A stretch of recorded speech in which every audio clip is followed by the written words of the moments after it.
Hey guys, what's up? Welcome to my channel. My name's Frank, and today we're upgrading an Ender-5 Plus.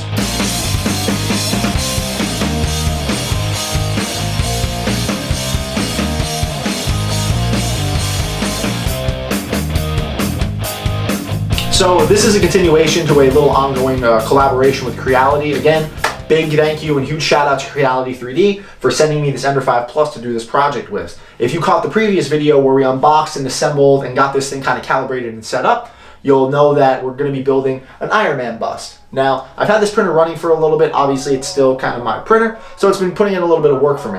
I've put it through its paces. I've gotten a little bit of feedback for it and ran into just a couple small issues, but nothing that you're going to want to send it back for. Now, the problem with Bowden style printers like this is, pretty common. And today we're going to be upgrading just two components on it that I think will just increase the longevity of this and get you more consistent quality prints without having to worry about these things failing. I already did it on my other Ender-5 Plus and it's been running absolutely beautiful. So we're going to go over just probably the two most basic upgrades you can do to a Creality Bowden style printer, and I'll kind of explain why we're doing it. I just don't want to throw upgrades at you. So there's actually two upgrades we're going to be doing, but there's going to be a third upgrade we're going to be talking about, which is completely preference that I've already done to this printer because I needed to print some things. So the first upgrade I want to talk about is the Bowden tube. Now, this factory white Bowden tube, while it will serve a purpose and you might never have a problem with it, there's a higher chance that you possibly will. These wear down very easily, and where they wear down is actually the couplers that go into your hot end and your extruder. And while wearing down in your extruder isn't the worst thing in the world and might give you a little bit of a spaghetti blowout, wearing out in your hot end is probably the bigger problem. Between the constant hot-cold cycles and the fact that it's a little bit of a weaker material, it will start to actually back out of that coupler and actually take a little bit of damage. Now, this is what your hot end actually looks like if it was off the outside of the shroud and everything. And your Bowden tube, there's no coupler on here, actually goes in through the hot end and it meets up to the back of the nozzle. So there's this nice seal sitting right there between the back of the tube and the nozzle. Now, the nozzle needs to have this nice actual seal with that tube. Now what happens is as the tube starts to back out, you actually lose that seal and you'll actually start to get leakage that can actually gunk up your threads, can actually come out the top of the hot block here and cause all types of issues. So not having your Bowden tube pressed down all the way is a real big problem, and you need to make sure it's a strong enough material to be able to take that. Now an upgraded Bowden tube, like a Bowden Capricorn tube, is a stronger PTFE tubing that won't actually wear down, it won't accidentally start to back out. So while you can utilize it the whole time, it's pretty much recommended right off the bat that if you want to just get it done with and do it right away, it's totally fine and it's very easy to do. First thing I want to do though is actually heat up the printer, and I'm just going to turn it on and heat up the hot end. So while my hot end's heating up, I'm going to come over here and I'm actually going to start disassembling the extruder. So I have things routed a little differently than you might. I've already gone and done my own cable management, but you're basically just going to need to remove any zip ties or cable ties that you have holding this on. Pop off this blue clip, and you can do two things here. You can push down this little lock right here, and if you get a wrench or something, it actually does help you push it down. You can slide down this little lock tab and pull the tube out, or since mine's actually being a little bit of a pain, you can go and just take the whole coupler off, because if you're not going to reuse this, you can actually slide this off through the other side. Now I have some filament in there, as you can see, but you can go ahead and just pull that right out. And with my hot end heating up, I can go ahead and actually just pull the filament all the way out. So I was able to pull hard enough and actually get this tube off, and it might be a little difficult to see, but this Bowden tube already has a lot of damage on it. It's already starting to wear a lot, and this is the side that doesn't even take any heat. So with this all heated up and ready to go, you're going to do the same thing and take that clip off. And if you've ever tried to remove this tube while the hot end wasn't heated up, you'll know that it is very difficult to take it out. So all you have to do is push the clip down once it's hot, and please don't burn yourself, be careful. Now it might be very hard to push down if you've never done it, and even this one's actually proving pretty difficult. And pull straight up. And you can actually see that it's already a little smaller, disfigured and kind of discolored, and it already wasn't having a good time. So it's a good thing we started to swap this out. And up here, you might just be able to see all the teeth marks and how it's starting to wear down from all the motion. Now, this is a little bit of genuine Bowden Capricorn tube.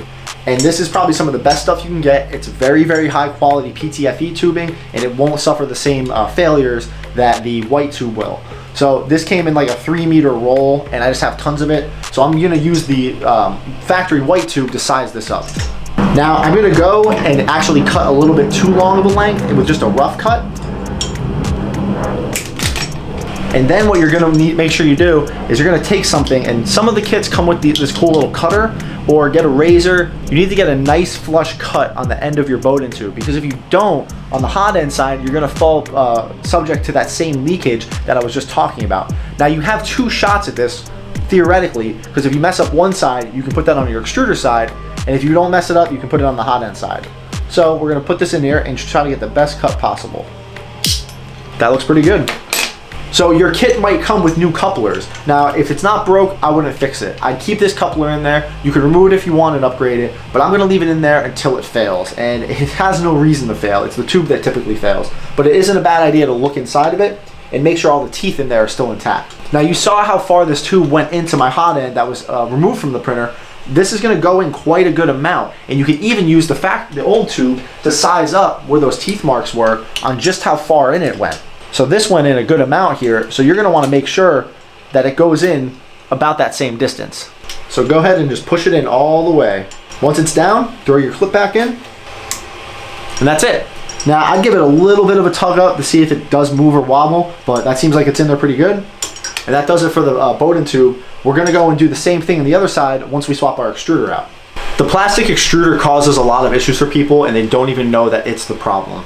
Now, one big thing that happens is, since this is a plastic arm, and I talk about this a lot in some other videos, especially my Ender-5 upgrade video, that the constant pressure of this moving back and forth, puts a lot of strain on the gear right here, this pivot point, and what happens is it cracks. So while it looks like you still have pressure, this bearing isn't pushing against the gear, and you're not getting any proper extrusion. So if you're having weird extrusion problems, take this screw out and take a look at this extruder arm, and you'll see underneath it will potentially be cracked.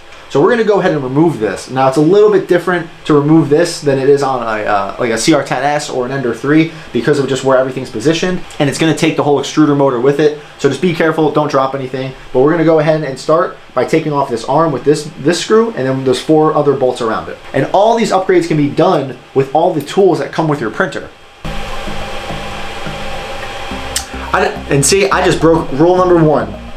There's the rounded side of your Allen key and the flat side, and you never want to break torque with the round side, because you can very easily strip a bolt out. So always use the flat side, get that first turn in there, and then loosen it with the actual rounded side.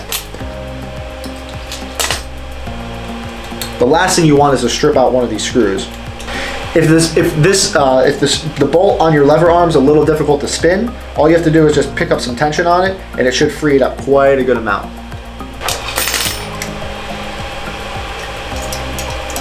A lot of parts are going to come with it when you take this off. Now, if I was to take this off and flip it, right in here is exactly where it cracks. And we're going to upgrade that to an all metal extruder. I'm going to go ahead and unplug the extruder motor from the back.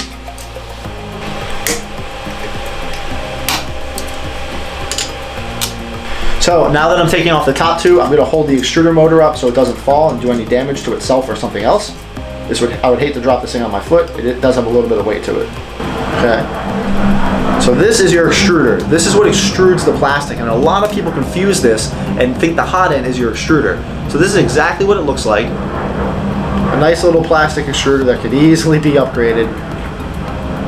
So we're gonna get rid of this thing. But there's also no reason you can't reuse the hardware that holds it in. The new extruder does come with a lot of hardware, but you can use whatever hardware you want. So when you get this kit, now, you can buy the official Creality one, which usually comes in silver. I got this one off of Amazon along with the Bowden Capricorn tube. And it's literally just a clone of the plastic extruder in metal. It does the exact same thing in the exact same way. So if you're able to get the plastic extruder off, this goes on the exact same way, and all you have to do is build it up. Now, it's gonna come with a couple little extra bits. It's gonna come with a new extruder gear. Now, we have this extruder gear still on our extruder, and it works just fine. But real quick, I want to actually talk about a problem that some people have with this coming loose. Now, you can see that there's actually a little Allen key bolt right there and right there. There's 2 of them. And this rod right here actually has a flat cutout on it. I don't know if you're ever going to be able to possibly see it, but it's directly at 6 o'clock currently, and it's a flat spot. Now, one of those Allen key bolts needs to be pushed up against that flat spot, because if it doesn't, this extruder gear is just going to spin freely around this bolt. While it might be tight, tightening something against a round surface typically doesn't work. It'll lose grip eventually. So if you're having extrusion problems, and you have an upgrade, you know it's not actually the extruder arm, and you have your proper tension, it could potentially be these bolts had come loose and this rod is spinning, but it can't actually spin this gear. So take a look at that, make sure this is tight. I'm actually gonna throw an Allen key on this and make sure that it's actually still nice and snug before we put this back together. Now you can tighten these while it's still installed, that's totally fine, but this is just a good opportunity to make sure everything's good to go. And those are nice and tight, great. And then I'm just gonna save this one for a rainy day. They do wear down, they are a wearable item, so save this in case you ever need to, move this around. But what you can do is, since the filament is only touching a certain part of this, if this does ever start to wear down and get flat spots, you can raise this or lower this to actually give the filament access to a new set of teeth. So you can actually get a lot of life out of this. So we're gonna wanna put the bearing on this arm, and it sits just like that. And it should be the biggest headed bolt that's actually given in the kit. And it also comes with a washer, so make sure you actually install that washer. You're literally just mimicking your other extruder. And now you have a spare bearing, you have spare parts. You wanna make this tight enough where the bearing can still spin freely, but it's not gonna back out. So that's ready to go. And then we can actually drop in this little insert right here, which actually helps it pivot. Now I'm putting in the screw that's actually gonna help the spring have its guidance. You can put this on either side. It's literally just to keep the spring from possibly sliding off or flinging off. You can install it from either which side. The plastic extruder had it installed from this side, ran all the way through. I'm gonna put it in this way. It doesn't really make a difference. Just make sure it's in there enough where it's not gonna move or wobble around. So that's all the little bit of prep work we're gonna do on this. Let's go and throw it back into the right spot.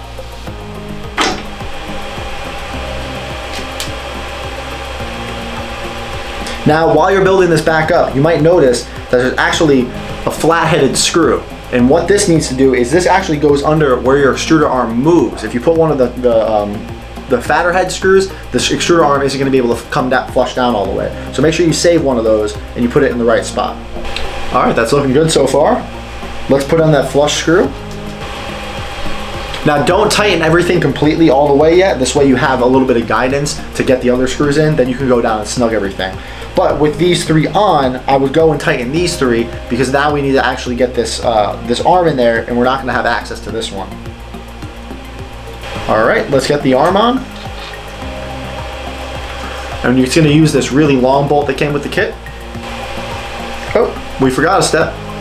You're gonna wanna put this screw in the arm, and this is the opposition guidance to the spring, and this helps it maintain the position on this side too. Basically like a sandwich for the spring. And again, this just needs to be ran down enough where it's not gonna come back out. So let's go ahead and install that. And while we move it up, I would go ahead and just pop the spring in there. And now you're gonna need to fight that tension to get this to install. So push this up until you can freely by hand spin this screw in. Okay, so now you're just gonna pinch this and test it. And that has some really good tension on it, but not too much. I like it. Let's go and throw our new coupler in. Let's plug our motor back in. That looks like we're good to go. So now that our extruder is built up, we can go ahead and actually put our Bowden tube back into the slot. Now again, if this side isn't cut flush, it's really not the end of the world. It's the hot inside you need to worry about. So we're gonna go ahead and throw this in there and throw our clip back in. Give it a little tug, good to go. Both upgrades are now done. Now, before we actually send to print, one thing I wanna do is actually make sure we can actually push filament through this. Now you can go into the settings and do an unload load, but I'm gonna do it a little bit of the brute force way. I'm gonna take some filament, I'm gonna feed it up through our sensor, and this will ensure that it aligns properly with the sensor. Not that it wouldn't, but I've seen weirder things happen. We're gonna push it up through our extruder and into our Bowden tube. Now my hot end's still hot from before, so I'm gonna actually put just a little bit of pressure against the nozzle and see if anything actually drips out. We can try to use my shirt as a little bit of a backdrop. Let's see, right there, and we should see something come out.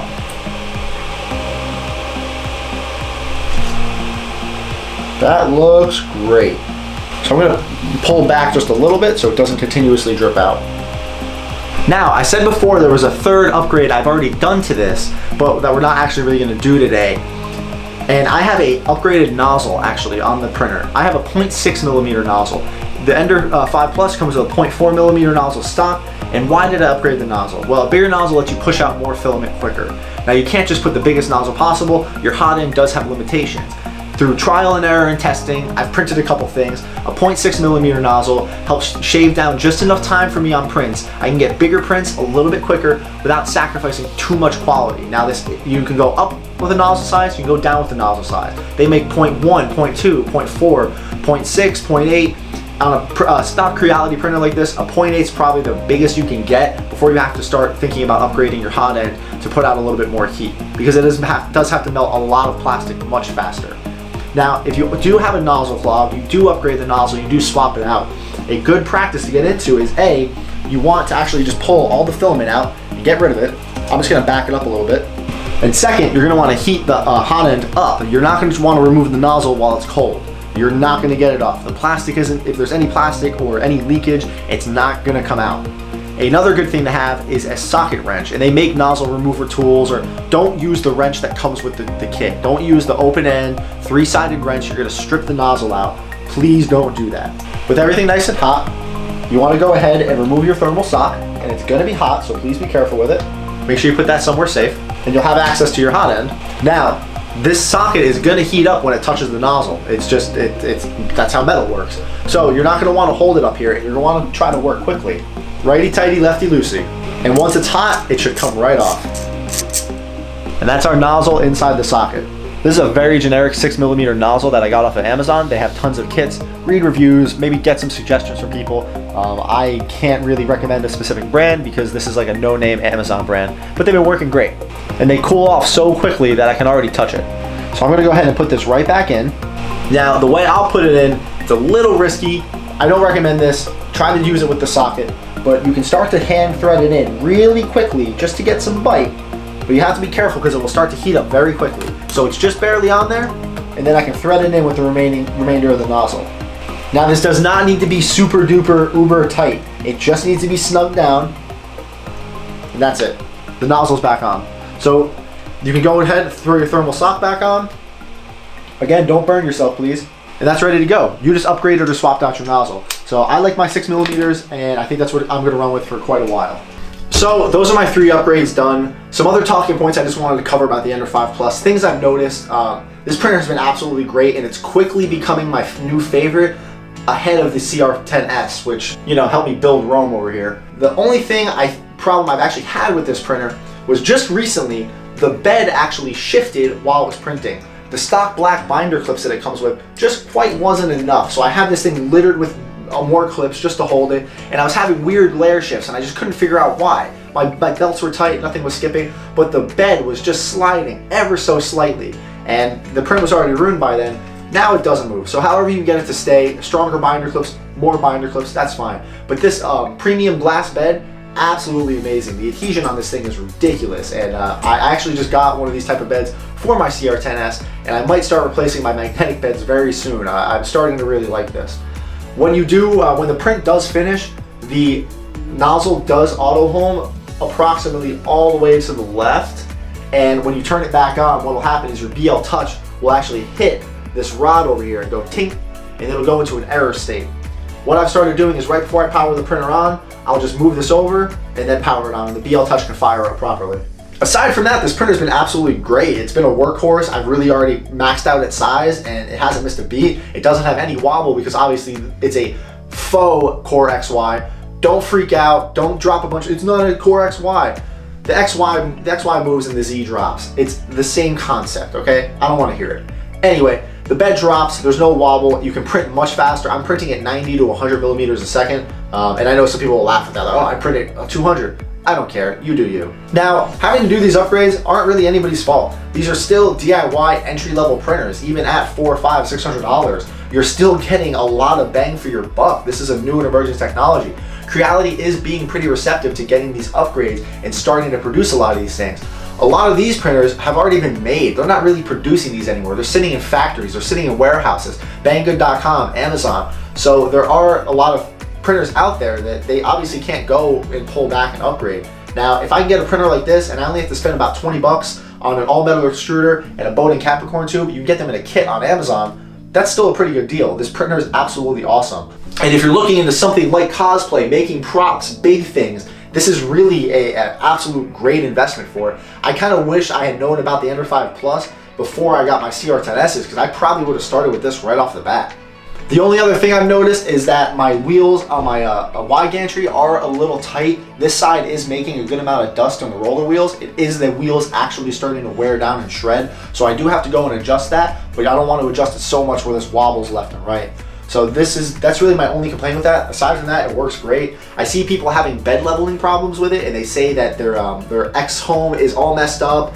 Go back and read the instructions. I'm not trying to be sarcastic or make fun of you. Like, really, the instructions for this, for the leveling, actually made a lot of sense when you're going through the steps. The measuring, the auxiliary leveling, the feeler gauge, the paper, it all made sense. Or go back and watch where I assembled this and built this, and hopefully I can explain it a little bit better to you guys. But once it's leveled and dialed in, I don't even have to adjust it at all. It just goes. So with these upgrades done, I know this printer is going to be a little bit more reliable. I can start throwing really long, big prints at it. And then the next video, we're going to actually start slicing, and I'm going to show you guys Cura and Slicer and Mesh Mixer, and we're going to actually mess with the model, and it's going to be more manipulating 3D parts. It's going to be the third part of this video, and then hopefully part 4 will actually get everything printed and sorted out. And then we can move into post-processing, sanding, painting, and that'll kind of all be one video in itself. Because I have videos for all that, we're just going to consolidate them, and I'll give you all the tools you need to actually start and go trying this by yourself. I really appreciate you guys watching. If you haven't already, if you could subscribe, that'd be really cool. It really helps me do all this. It keeps the whole channel going. It keeps companies like Creality and Sunlu and Monoprice aware of what I'm doing, and it really helps me continue all these projects. So if you could consider subscribing, I'd really appreciate it. If you have any comments, questions, concerns, you want me to elaborate something that maybe I didn't go over in depth enough, you want me to talk about something else in the room or something else that you're curious about, drop a comment, hit me up on Instagram, join our Discord. There is a 500, almost 600 member strong Discord dedicated to cosplay and 3D printing and everything in between, with noobs and experts, and it's just this beautiful mix of people. It's free. There's a link for it down below. You don't got to pay to join the Discord or whatever. It's just information, and it's not as cluttered as the Facebook groups. I think that just about covers it, guys. I really appreciate you guys watching. Thank you so much, and have a good day.